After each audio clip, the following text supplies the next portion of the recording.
berkaitan dengan listrik, berkaitan dengan rangkaian listrik. Jadi pada kegiatan hari ini Bapak harap untuk tujuan pembelajarannya, Bapak harap kalian bisa mengidentifikasi komponen-komponen listrik serta fungsinya dalam rangkaian listrik sederhana dengan tepat.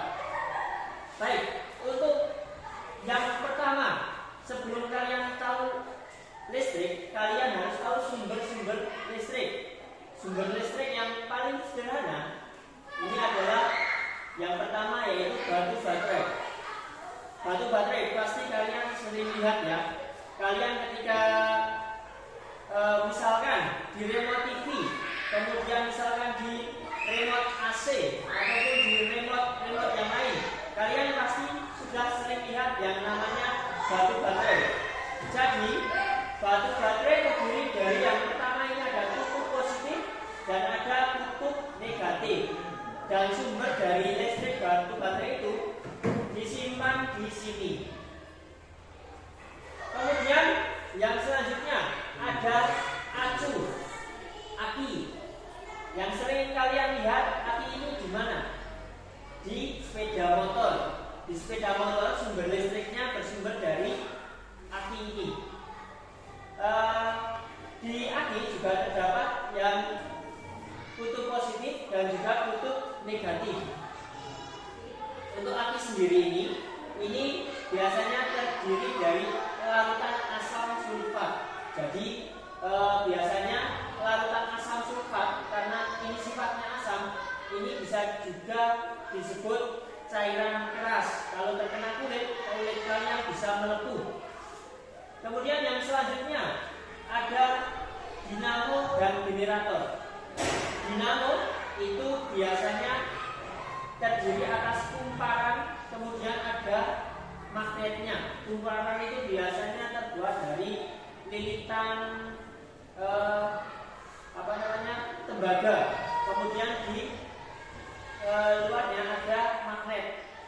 Jadi dengan adanya magnet dan kumparan itu nanti akan terbentuk yang namanya energi listrik yang biasa kita sebut dengan elektromagnetik. Biasanya untuk generator ini digunakan pada kincir atau kincir air ataupun kincir angin. Nanti kincir ini akan berputar memutar turbin dan nantinya akan mengubah yang misalkan tenaga air yang memutar turbin tadi akan dirubah menjadi energi listrik. Nah, kemudian kita akan lanjut ke yang selanjutnya, yaitu rangkaian listrik. Sebelum kalian tahu rangkaian listrik, alangkah lebih baiknya kalian tahu dulu arus listrik. Dalam arus listrik itu harus ada yang namanya sumber listrik. Terdapat kutub positif dan kutub negatif. Jika kutub positif ini dihubungkan ke kutub negatif, ini baru yang akan terjadi adanya listrik itu. Kemudian arus listrik ini adalah aliran muatan listrik pada rangkaian tertutup yang mengalir dari tempat yang berpotensi tinggi ke tempat yang berpotensi rendah. Berpotensi tinggi ini yang dimaksud itu adalah kutub positif dan potensi rendah itu yang kutub negatif. Baik, setelah kalian tahu arus listrik, kita akan belajar bersama selanjutnya, yaitu rangkaian seri. Dari rangkaian listrik itu terdiri dari beberapa macam. Yang pertama ada rangkaian seri. Rangkaian seri itu apa? Coba bisa kalian lihat. Lampu yang disusun ini disusun secara berurutan.